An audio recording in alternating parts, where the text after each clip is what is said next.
অৱশ্য কেন্দ্ৰীয় চৰকাৰৰ এটা অতি অভিলাষী আঁচনি যে জলাশয় পুনৰুদ্ধাৰ আৰু সজীৱকৰণ যে আঁচনি, যিটো আঁচনিৰ অধীনত আচলতে মূলতঃ যিসমূহ বান বিধ্বস্ত অঞ্চলৰ যিসমূহ কৃত্ৰিম বান বা আবদ্ধ পানী আচলতে নিষ্কাশন কৰিবৰ কাৰণে অভিলাষী আঁচনি ইতিমধ্যে চৰকাৰখনে গ্ৰহণ কৰিছে আৰু সেই ইতিমধ্যে অসম চৰকাৰ জলসম্পদ বিভাগে অসমত কাৰ্যকৰী কৰাৰ ব্যৱস্থা কৰিছে আৰু সেই উপলক্ষে আচলতে যোৰহাট জিলাৰ যি মৰিয়নি বিধানসভা সমষ্টিৰ আচলতে চিন্তামণিগড় হওক ঔগুৰি হওক এনে এই অঞ্চলসমূহত প্ৰায় 1700 বিঘা সামৰি চাৰিটা আচলতে বৃহৎ প্ৰকল্প ইতিমধ্যে কাম আৰম্ভ কৰিছে যে প্ৰাথমিক পৰ্যায়ৰ যি জৰীপৰ কাম ইতিমধ্যে আৰম্ভ হৈছে আৰু সেইলৈ ইতিমধ্যে এই যিসমূহ নৈপৰীয়া অঞ্চল এই নৈপৰীয়া অঞ্চলসমূহৰ ৰাইজৰ মাজত বিভিন্ন ধৰণৰ আচলতে শংকা আহিছে, বিভিন্ন ধৰণে তেওঁলোকে আঁচনিটোক লৈ আচলতে বিভিন্ন ধৰণৰ শংকা আনিছে। একাংশ এই মুহূৰ্তত কৈছে যে আমি ইয়াৰ পূৰ্বেও বাতৰি কৰিছিলোঁ বহুবাৰ এই বিষয়টোক লৈ আচলতে প্ৰতিবাদ হৈছে, ৰাজহুৱা সভা হৈছে যে এই যি প্ৰকল্পৰ অধীনত আচলতে চাৰিটাকৈ এই অঞ্চলত বৃহৎ পুখুৰী খন্দাৰ কথাটো সিদ্ধান্ত গ্ৰহণ কৰিছে। এই পুখুৰী আচলতে এই অঞ্চলসমূহৰ আচলতে জনজীৱন বিপন্ন হ'ব বুলি কৈছে, ইয়াৰ জৈৱ বৈচিত্ৰ্য আচলতে হানি হ'ব বুলি কৈছে আৰু তাক লৈ ইতিমধ্যে বহুবাৰ প্ৰতিবাদ হৈছে। কিন্তু এই মুহূৰ্তত আমি চিন্তামণিগড়তে উপস্থিত আছোঁ আৰু চিন্তামণিগড়ৰ একাংশ লোক এই মুহূৰ্তত ওলাই আহিছে যে তেখেতসকলৰ এটাই কথা হৈছে যে এই যি এই প্ৰকল্প কিন্তু তেখেতসকলৰ মতে হ'ব লাগে। একাংশ এই মুহূৰ্তত কয় যে প্ৰকল্প হ'ব নালাগে, এই প্ৰকল্পই আচলতে ইয়াৰ কৃষিজীৱী লোকসকলৰ আচলতে কৃষি পথাৰ বিনষ্ট কৰিব, ইয়াৰ জৈৱ বৈচিত্ৰ্য আচলতে ক্ষতি কৰিব। কিন্তু একাংশ লোক এই মুহূৰ্তত ওলাই আহিছে, তেখেতসকলে কয় যে এই পুখুৰী হ'ব লাগে বা এই আঁচনি হ'ব লাগে, এই আঁচনিয়ে তেওঁলোকক উপকৃত কৰিব। মই বিশেষ পাতনিটো বহুত দীঘলীয়া নকৰোঁ, মূলতঃ বিষয় এইসমূহে আৰু মই একাংশ লোক আছে তেখেতসকলে প্ৰতিক্ৰিয়াটো ল'ব বিচাৰিম যে আচলতে কি হৈছে গোটেই ঘটনাটো। ইয়াত আপোনালোক কাৰোবাৰ ঘৰ মাটি গৈছে নেকি? এই যি আপোনাৰ গৈছে ন, আপোনাৰ মাটি গৈছে। এতিয়া ঘটনাটো হ'ল যে এই যিটো আঁচনি, এই যিটো প্ৰকল্পটোত চৰকাৰে কয় এইটো ভাল, কিন্তু ইয়াৰ যিখন স্থানীয় লোক আমি দেখিছোঁ বহুবাৰ কিন্তু বাতৰি কৰিছোঁ, প্ৰতিবাদ হৈছে। তেখেতসকলে কয় যে ইয়াৰ পৰা আচলতে তেখেতসকলে কৃষি পথাৰ অনিষ্ট হ'ব, ইয়াৰ জৈৱ বৈচিত্ৰ্য হেৰি হ'ব। কিন্তু আপুনি আজি তেখেতক ইয়াত আহি কৈছে যে আপোনাক লাগিব।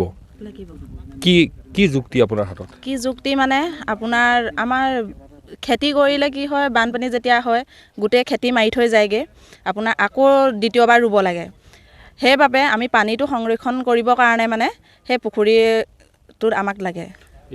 এতিয়া কথা আহিছে যে যিটো অভিযোগ আহিছে যে এই যিবোৰ অঞ্চল নৈপৰীয়া অঞ্চল, ইয়াৰ যিসকল লোকসকলে আচলতে কৃষি কৰ্ম কৰে, তাৰ সমান্তৰালভাৱে আচলতে এনেকুৱা ধৰণৰ আছে গৰু ম'হ পালন কৰি এই চৰণীয়া পথাৰবিলাকতে ৰাখে। তাত যদি পুখুৰী খান্দে তেনেহ'লে সেইবিলাক সমস্যা কেনেধৰণে সমাধান হ'ব? সেইবিলাক মানে কি হৈছে, আপোনাৰ যোনবিলাকে প্ৰতিবাদ কৰি আছে তেখেতলোকৰ ইয়াত কোনো ম'হ নাই, গৰু নাই বা খেতি নাই, এইবিলাক দূৰৰ পৰা আহিছে। দুই এজন আছে থাকিলেও এতিয়া আমাৰো গৰু ম'হ আছে, তেনেকৈতো তাতে এতিয়া সেই পুখুৰীটো খান্দিব, তাৰ দাঁতিয়ে হ'লেও আপোনাৰ আজিকালি কি হয়, ঘাঁহ খেতি কৰিবলৈও মানে সুবিধা হৈছে ন, বীজ আছে, সেইবিলাক খেতি কৰিও তেনেকৈ আপোনাৰ ম'হ গৰু প্ৰতিপালন কৰিব পাৰিব বা আমিও তেনেকৈ কৰিম। সেইবাবে মই আপোনাৰ পৰা জানিম কেনেকুৱা ধৰণৰ ইয়াত পুখুৰী খান্দিলে কেনেধৰণৰ সুবিধা হ'ব? পুখুৰী খান্দিলে এইটো কাৰণে সুবিধা হ'ব, ধৰি লওক আমাৰ বাৰিষা কালত খেতিৰ কাৰণে বহুত অসুবিধা হয়, 2-3 বাৰ ৰুবলগীয়া হয় আৰু পানী মানে জাম হৈ থাকে। এতিয়া ধৰি লওক জেঠ আহাৰত ৰোৱা খেতি আমাৰ ভাদ আহিন পায়গৈ, সেইটো কাৰণে যদি পুখুৰীটো খান্দি এনেকৈ লুৰ নিচিনাকৈ বনাই দিয়ে তেতিয়া আপোনাৰ পানীটো পানীটো ওলাই যাব, আবদ্ধ পানীখিনি ওলাই যাব আৰু পানীখিনি ৰৈ নাথাকে, তেতিয়া আমাৰ কৃষিজীৱী মানুহৰ খেতি কৰিবলৈও সুবিধা হ'ব। আৰু এতিয়া ইয়াতে শুনিছোঁ যে শৃংখল চলিহা আৰু কোনোবা দেৱাংগ সৌৰভ গগৈ নে কোন, তেওঁলোকে মানে ইয়াত বাধা আৰোপ কৰিছে। শৃংখল চলিহাটো আমাৰ ইয়াৰ যোৰহাট ডিষ্ট্ৰিক্টৰ মানুহ নহয় বা মৰিয়নি সমষ্টিৰ মানুহ নহয়, তেওঁ হ'ল শিৱসাগৰ ডিষ্ট্ৰিক্টৰ মানুহ। তেওঁ ডিমৌত যে খান্দি আছে, শিৱসাগৰ ডিষ্ট্ৰিক্টতো খান্দি আছে, শিৱসাগৰ ডিষ্ট্ৰিক্টত তেওঁ কিয় বাধা আৰোপ কৰিব? মানে আমাৰ ইয়াত যে বাধা আৰোপ কৰিছে, তেওঁতো আমাৰ ইয়াত লোকেল নহয়, লোকেল হোৱা হ'লেও বেলেগ কথা আছিলে। আৰু দেৱাংগ সৌৰভ গগৈ বুলি কয় যিজন ইয়াত নাথাকেই, তেওঁ ঘৰ ৰবি গাঁৱত বুলি কোৱা শুনিছোঁ, আৰু তেওঁ মানে গুৱাহাটীত থাকে। ইয়াত এতিয়া ইলেকশ্যনৰ টাইমত আহি তেওঁ ইমান হেৰি কৰিলে নহ'ব নহয়। আপুনি কি কয়, কেনেকুৱা ধৰণৰ আপোনালোকৰ কেনেধৰণে উপকৃত হ'ব এই গোটেই? আমাৰ মানে আমি খান্দিলে ভাল পাওঁ মানে আমাৰ খেতি বাতিৰ কাৰণে প্ৰতিবাৰে খেতি বাতি মাৰে, এবাৰ ৰুলে নহয় 2-3 ৰুবলগীয়া হয়, এবাৰ কঠীয়া পাৰি আকৌ দ্বিতীয়বাৰ কঠীয়া পাৰিবলগীয়া হয়। আমাৰ ঘৰত ধৰক কৌটা মানুহো নাই, আমাৰ কিমান দিগদাৰ, আমি সেইটো কাৰণে মানে খান্দি দিয়াৰ পৰা ভাল পাইছোঁ। ব্ৰহ্মপুত্ৰৰ বান সমান্তৰালভাৱে কৃত্ৰিম বানে আপোনালোকৰ খেতি বিনষ্ট কৰি থাকে আৰু পানী হোৱাৰ লগে লগে 2-3 মাহলৈ পানীটো ব্লক হৈ থাকে, ওলাই নাযায়।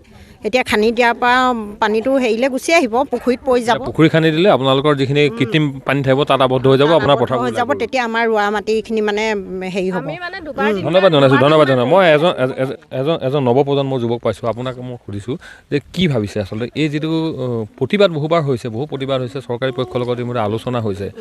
আজি 3 দিনৰ আগত আচলতে যেতিয়া খান্দিবৰ কাৰণে ঠিকাদাৰ পক্ষ গৈছে তেখেতসকলক বাধা দিয়া হৈছে। এই কি যুক্তি লৈ আপোনালোকে আহিছে? কি আপোনালোকে একেলগে আপোনালোকৰ গাঁৱৰে একাংশই কয় নালাগে, আপোনালোকক কয় লাগে, এই কি বিচাৰি পাইছে আপোনালোকে বিষয়টোত? আমাক প্ৰকল্পটো লাগে। পোনপ্ৰথমে মই আমাৰ এই কেন্দুগুৰি পথাৰত কেন্দ্ৰীয় চৰকাৰে যি এটা জলাশয় খননৰ প্ৰকল্প ৰূপায়ণ কৰিবলৈ লৈছে, সেই প্ৰকল্পটোক মই স্থানীয় যুৱক হিচাপে আদৰণি জনাইছোঁ। আৰু এই প্ৰকল্পটোত বাধা প্ৰদান কৰা ৰাইজৰ দলৰ কেইজনমান ভ্ৰষ্টাচাৰী নেতাক মই আপোনালোকৰ মাধ্যমেৰে সকীয়াই দিছোঁ, যাতে ভৱিষ্যতে আমাৰ অঞ্চলটোৰ উন্নয়নমূলক কাম কাজত তেওঁলোকে হস্তক্ষেপ কৰি আমাৰ ৰুখৰ বলি হ'বলৈ আগবাঢ়ি নাহে। লগতে আপোনালোকক জনাইছোঁ যে আমাৰ মুখ্যমন্ত্ৰী মহোদয়ে কৈ থৈ গৈছিলে যে যদিহে আমাৰ এই অঞ্চলটোত এই প্ৰকল্পটো এতিয়াই নহয়, তেতিয়া ভৱিষ্যতে যদি আমাৰ ইয়াৰ লোকসকল বান সমস্যাত কবলত পৰে, তেন্তে তেওঁলোকে আমাক সাহায্য প্ৰদানৰ ক্ষেত্ৰত কিছু সমস্যাৰ সৃষ্টি হ'ব। গতিকে তেওঁলোকক মই শৃংখল চলিহাক আৰু দেবাংগ সৌৰভ গগৈক কৈছোঁ যে তেনেকুৱা ধৰণৰ বিপদৰ সময়ত তেওঁলোকে আমাৰ ৰাইজক উদ্ধাৰ কৰিব পাৰিব নাই?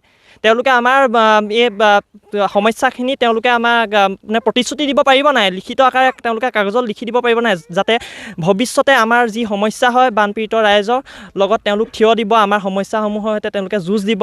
গতিকে তেওঁলোকে আমাৰ এই অঞ্চলৰ উন্নয়নৰ ক্ষেত্ৰত মাত মতাৰ কোনো অধিকাৰ নাই। সেই তেওঁলোকক মই আপোনালোকৰ মাধ্যমেৰে সকীয়াই দিছোঁ। ধন্যবাদ জনাইছোঁ। আৰু নিশ্চিতভাৱে আচলতে এয়া পৰিৱেশ চিন্তামণিগড় এইটো অঞ্চলৰ এয়া পৰিৱেশ। আৰু মই কৈছোঁ যে এই যিটো প্ৰকল্প ইতিমধ্যে কেন্দ্ৰীয় চৰকাৰে ৰূপায়ণ কৰিবলৈ গৈছে, ইতিমধ্যে অসম চৰকাৰৰ জলসম্পদ বিভাগে এইটো কাৰ্যকৰী কৰাৰ ব্যৱস্থা গ্ৰহণ কৰিছে। আৰু সেইলৈ ইতিমধ্যে মৰিয়নি বিধানসভা সমষ্টিৰ 4টা বৃহৎ প্ৰকল্প আচলতে 4টা বৃহৎ পুখুৰী খন্দাক যি আচলতে এক সমস্যাৰ সৃষ্টি হৈছে। এই ক্ষেত্ৰত আচলতে দুটা পক্ষ, এটা পক্ষৰ মতে লাগে, এটা পক্ষ নালাগে। কিন্তু বিষয় এইটো আহিলে যে এই ক্ষেত্ৰত কিন্তু প্ৰশাসন বা চৰকাৰী পক্ষ বা প্ৰশাসনৰ কিন্তু এই ক্ষেত্ৰত গুৰুত্বপূৰ্ণ ভূমিকা লোৱাৰ প্ৰয়োজন আছে। যিহেতু এই গ্ৰামাঞ্চল এই যিবিলাক অঞ্চল, এই অঞ্চলবিলাক আচলতে যি সমন্বয় আচলতে গঢ়ি আছে, সমন্বয় আচলতে জীৱন অতিবাহিত কৰি আছে, এই যিসমূহ চৰকাৰী আঁচনিয়ে হওক, এই আঁচনিবিলাকে যাতে কাহানিও তেখেতলোকৰ মাজত আচলতে সম্প্ৰীতিত এই বাধা যাতে কোনো কালে নাহে, এই যি সমস্যা, এই সমস্যা আচলতে কেনেধৰণে আলোচনাৰ মাধ্যমে হওক বা যেনেধৰণেই নহওক এই সমাধান কৰি এটা সুদূত্ৰ উলিয়াবৰ কাৰণে কিন্তু এই মুহূৰ্তত আমিও এই স্থানৰ পৰা আচলতে আহ্বান জনাইছোঁ।